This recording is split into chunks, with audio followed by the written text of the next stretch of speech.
My name is Amy Koch. I do mixed media shadow boxes. They're made mostly of paper, but there's also fabric and clay, sticks, just a little bit of everything.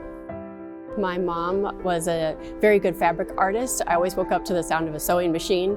So I had a dollhouse in her studio area, and I used all the scraps of everything I could find of making everything out of every type of material. So then my journey started more many years later when I fell in love with paper. I was doing the paper flowers, making it all the upcycled, recycled. I loved all the maps and books, and then fell in love with putting pieces together on a canvas, but then I felt like it didn't really tell the story enough.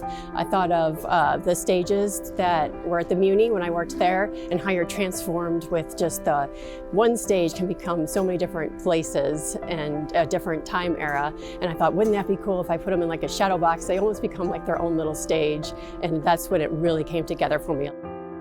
My pieces are inspired by a lot of my favorite things. I take like a simple thing or a favorite childhood memory, like sailing, and then thought, well, what would make it even more fun is to have a bunch of dogs in it. And then you think about that feeling that you get when you're sailing and you feel like you're flying, so I need a boat that flies, and what would make it fly? Your creative mind is just always going, and let's put balloons, and it can't be a dog that's flying, it needs a goose in the front because a goose can fly. So it's an idea that just keeps going and going and going, make it more magical. So some of my favorite pieces are the boats that are flying. There's so many different materials in them. Fabric and the clay and the paper mache and cardboard.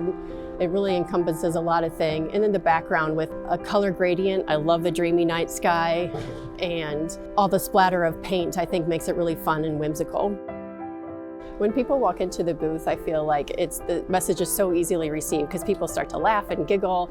Some people even tear up. They're just so magical and whimsical and inspirational.